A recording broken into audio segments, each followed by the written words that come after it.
aspirants, perspicuousness in strategy brings perspicacity to achieve one's goal. I am Aditya Dubey, head of the department from Centurion Defense Academy. In this video, I am going to assist you all with some special tips on English subject for MNS exam. MNS exam is practically based on the paper how a student follows a practical approach in learning. Like, I would like to begin with the grammar section. Now, grammar section is analytical section. Grammar section begins with the parts of a speech, sentence formation, direct, indirect, passive voice, causative verb, participles. सो इस पूरे overall structure में student को ये ध्यान देना चाहिए कि जैसे पार्ट्स ऑफ स्पीच अगर वो स्टडी कर रहे हैं तो कन्वर्जन पे ध्यान दे। अगर कोई नाउन दिया हुआ है तो उससे एडजेक्टिव कैसे फाइंड आउट करना है, और एडजेक्टिव दिया है तो फर्दर उसका वर्ब क्या होगा, एडवर्ब क्या होगा, क्योंकि एक दो क्वेश्चंस हमें इससे रिलेटेड ज़रूर मिलते हैं। अगेन मैं फिर से कहूँगा, केवल और केवल इसका ऑब्जेक्टिव है कि कैंडिडेट प्रैक्टिकली उन वर्ड्स को कैसे देख पा रहा है। एक अप्रोच हमारी एकेडमिक्स में थी और अब हम एक कॉम्पिटिटिव अप्रोच की बात कर रहे हैं। डिफरेंस ये है कि एकेडमिक्स में कॉन्सेप्ट्स पूछे जाते थे, हमें एक डेफिनेशन लिखनी होती थी, हम एग्जाम्पल देते थे, बट यहाँ पे डेफिनेशन और एग्जाम्पल्स हमें नहीं देने, हमें उससे आगे बढ़कर उसका हमें प्रैक्टिकल एस्पेक्ट बताना है।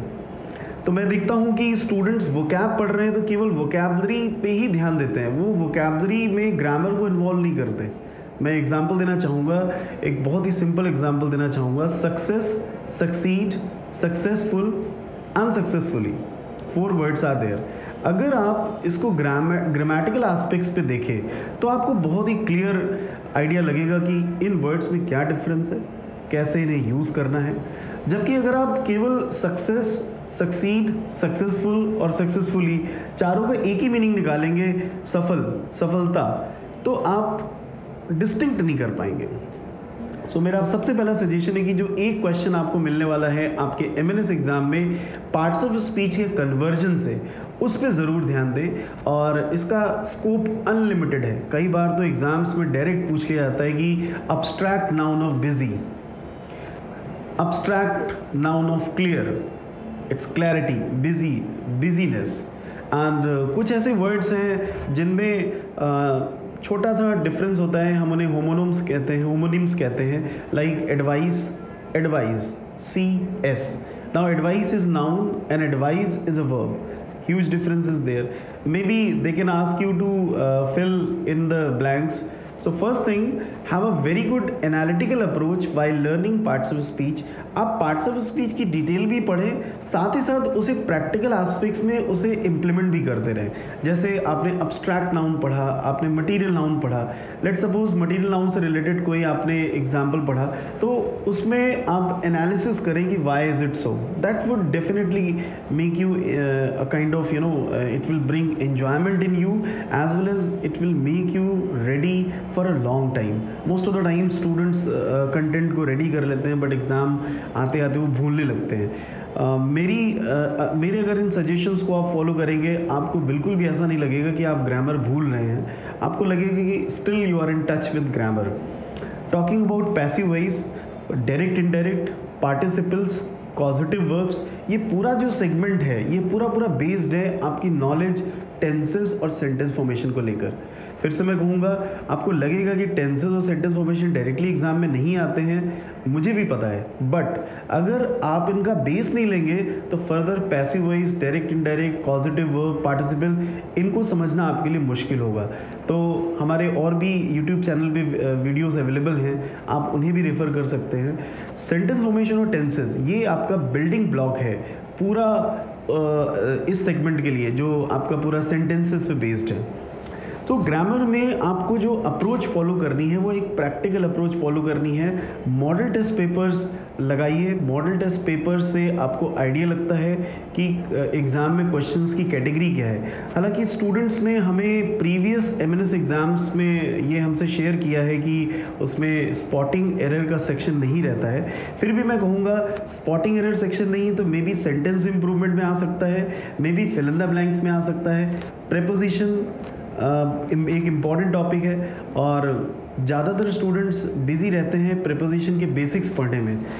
मैं आपको बताना चाहूँगा कि बेसिक्स के आगे आपके पास फ्रेजल वर्ब्स हैं, और फ्रेजल वर्ब्स के साथ साथ आपके पास वो लिस्ट पूरी पड़ी हुई है जो फिक्स प्रिपोजिशन फॉलो करते हैं, जैसे एब्सटेन, रिफ्रेन, इनके बाद फ्रॉम आता है, अकस्टम्ड के बाद टू आता है। तो ये ऐसे वर्ड्स हैं जो एक फिक्स प्रिपोजिशन फॉलो करते हैं। तो most of the times exams में, कॉम्पिटिटिव एग्ज़ाम्स में वो कंटेंट हमसे ज़्यादा पूछा जाता है जो थोड़ा ट्रिकी है, जैसे phrasal verb, call in, call on, call after, call of, इनमें डिफरेंस है, ये फ्रेजल वर्ब्स हैं। Look for, look into, look after, छोटा छोटा डिफरेंस किया है और इनके मीनिंग में डिफरेंस आया है। तो ये फ्रेजल वर्ब्स और words that follow a fix preposition, ये दो टॉपिक्स आपके लिए बड़े इंपॉर्टेंट हैं। आगे बढ़ते हैं कंजंक्शंस, इंटरजेक्शंस में। तो जैसे जैसे आप एक्सरसाइजेस सॉल्व करते जाएंगे आपको इनका आइडिया लगता जाएगा। जैसे नॉट ओनली बट ऑल्सो एक इम्पॉर्टेंट कंजंक्शन है। इसमें कई बार स्टूडेंट्स को लगता है कि नॉट ओनली बट ऑल्सो ठीक तरीके से लगा हुआ है, बट मैं आपको बताना चाहूँगा कि आप उसके मीनिंग पे अगर ध्यान देंगे तो आपको ज़रूर एरर मिल जाएगी। तो स्पॉटिंग एरर अगर आपके एग्ज़ाम में नहीं भी आ रहा है तो किसी दूसरे फॉर्म में आएगा। और फिल इन द ब्लैंक्स में प्रेपोजिशंस पे हाईलाइट करने के साथ साथ आर्टिकल्स भी स्टडी करें। डेफिनेट आर्टिकल, इनडेफिनेट आर्टिकल, कैसे आपको ए और एन फिल करना है, द फिल करना है, उनके एक्सेप्शंस क्या हैं, क्योंकि एक्सेप्शंस पे अगर आप ध्यान देंगे तो आपके लिए बेहतर होगा, क्योंकि कॉम्पिटिटिव एग्ज़ाम है। They will not ask you simple questions, they will ask you little competitive level. I would like to proceed now. I would like to guide you for vocab section now. Vocabulary के लिए मैं ये बताना चाहूँगा कि रटने की बजाय अगर आप उसे लिंकअप करें अपनी मेमोरी से तो आपके लिए बेहतर होगा। लाइक सेंचुरियन डिफेंस एकेडमी की जो इंग्लिश बुक है उसमें हमने अराउंड 6 to 7 पेजेस दिए हुए हैं जो बेस्ड है मेमोरी लिंकिंग पे। लाइक मैं एक एग्जांपल आपसे शेयर करना चाहूँगा। लेट सपोज आपने वर्ड लिया banal, BANAL, banal. Now banal means dull, boring, uninteresting. So most of the students उसे रटेंगे, स्क्रिप्टिव अप्रोच फॉलो करेंगे, banal banal banal, dull dull dull. आपको बैनल का मीनिंग डल अगर लर्न करना है तो स्क्रिप्ट बनाने की बजाय अब थोड़ा सा दिमाग लगाएं। बैनल बोलने में बैन वर्ड आ रहा है और बैन का मतलब होता है मना कर देना। आपने एक सीन बनाया अपने माइंड में कि सेंसर बोर्ड उन मूवीज़ को बैन कर देता है जिसमें कोई कॉन्ट्राडिक्टरी स्टेटमेंट होता है। Banal, ban. So easily you can link up कि बैन वर्ड से जैसे ही आप बैनल वर्ड प्रोनाउंस करेंगे, बैन वर्ड आपको उसका मीनिंग अपने आप दे देगा। So I would like to suggest you that vocabulary में मैं जानता हूँ कि आपके लिए वोकैबलरी इस समय एक टफ सेगमेंट होगा जिसमें आपको लग रहा होगा कि एक तरफ से हम पढ़ रहे हैं, दूसरी तरफ से हम भूल रहे हैं। वोकैबलरी के लिए मैं जल्द ही आपको एक वीडियो, एक्सक्लूसिव वीडियो प्रोवाइड करूँगा, how to enhance vocabulary for competitive exams. तो उसमें आपको वोकैबलरी का मैं पूरा शेयर करूँगा। फ़िलहाल के लिए बस मैं इतना शेयर करना चाहता हूँ कि स्क्रिप्ट बनाने की बजाय आप वोकैबलरी को प्रोनाउंसिएशन की मदद से लिंक करें। जैसे वर्ड है एक्लीमेटाइज, वर्ब है, तो एक्लीमेटाइज का मतलब है एडजस्ट करना। तो एक्लीमेटाइज बोलने में क्लाइमेट वर्ड आ रहा है, से acclimatise, climate. Now easily you can link कि जिन जगहों की क्लाइमेट अच्छी होती है वहाँ पे एडजस्ट करना आसान होता है।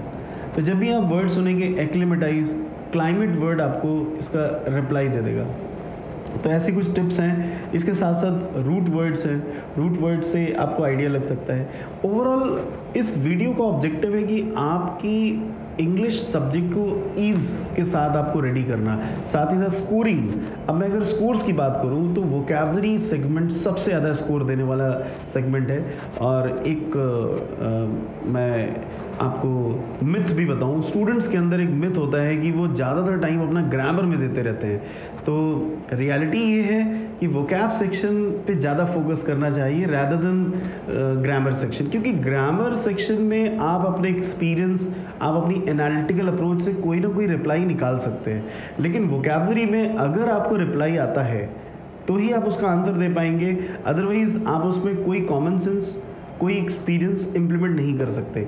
सो इस समय आपके पास जो 2 to 3 मंथ्स का टाइम है, इसमें ज़्यादा से ज़्यादा टाइम आप अपना वोकैबुलरी सेक्शन में दें, क्योंकि ग्रामर इज़ इम्प्लीमेंटेड ईजिली.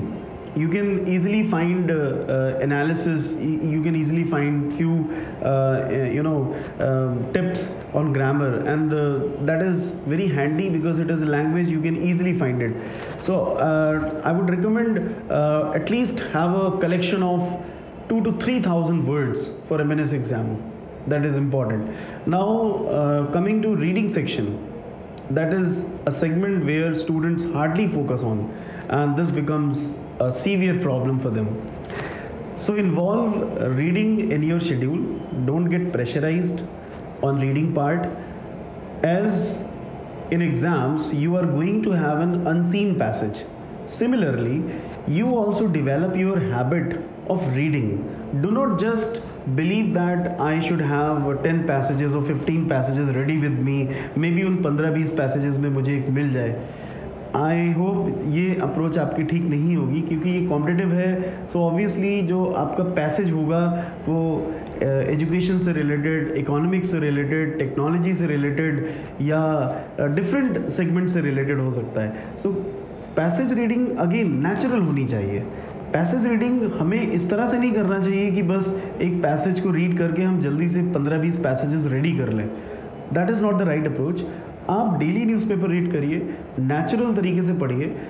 जो वर्ड्स, जो सेंटेंसेस आपको नहीं समझ में आ रहे हैं, आप उन्हें अंडरलाइन करें, आप एक्सपर्ट्स से शेयर करें, और उस पैसेज का जो जिस्ट है, जो सारांश आपने समझा है, अगर आपने उसे एक बार अपनी राइटिंग में ले आए, आपके लिए बेस्ट होगा. क्योंकि ये प्रैक्टिकल तरीका है. आप सोच सकते हैं कि पैसेजेस एग्ज़ाम में क्यों दिए जाते हैं. आप पैसेजेस देने का केवल ऑब्जेक्टिव है कि कैंडिडेट की रीडिंग एबिलिटी अभी तक कैसी रही है. जिस तरह हिंदी मूवी, आप 3 घंटे की मूवी शायद स्टार्टिंग के आधे से 1 घंटे देख करके ही आगे 2 घंटे की कहानी आप बता देते हैं. ये पॉसिबल हो पाता है क्योंकि आप मूवी को समझ रहे होते हैं. ठीक उसी तरह से अगर आपने पैसेज का 10 to 20% पढ़ा, तो आपके पास आइडिया लग जाना चाहिए कि फर्दर इस पैसेज में क्या दिया हुआ है. एंड कुछ ट्रिक्स है, जैसे अगर आप कुछ क्वेश्चंस पे एक नज़र मार लेते हैं तो ऑलरेडी आपको आइडिया लग जाता है.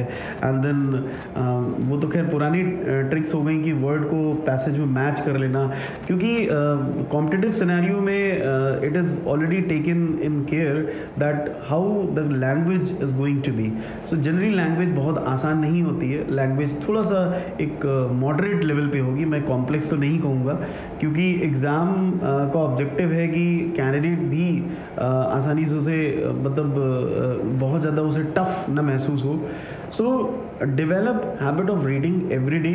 आपके पास एम्पल अमाउंट ऑफ टाइम है. मेरा मानना है कि अगर कोई स्टूडेंट 1 मंथ भी लगातार रीडिंग कर लेता है तो आसानी से वो पैसेज में अपनी रीडिंग स्किल्स डेवलप कर सकता है. So these are the tips for your exams.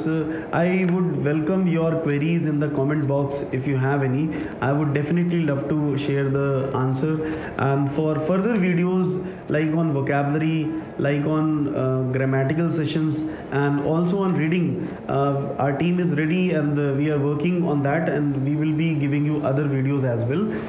Study material और टेस्ट सीरीज के लिए सेंचुरियन डिफेंस एकेडमी ने आपके लिए कंप्लीट पैकेज रेडी किया है एमएनएस के लिए, और इसका डिस्क्रिप्शन, इसमें लिंक्स इसके डिस्क्रिप्शन में दिए हुए हैं. आप उसमें जाकर के ऑर्डर कर सकते हैं. Wish you all the best for your MNS exam, and I hope these tips will be quite useful for you. Do share it with your friends. Thank you so much. Jai Hind.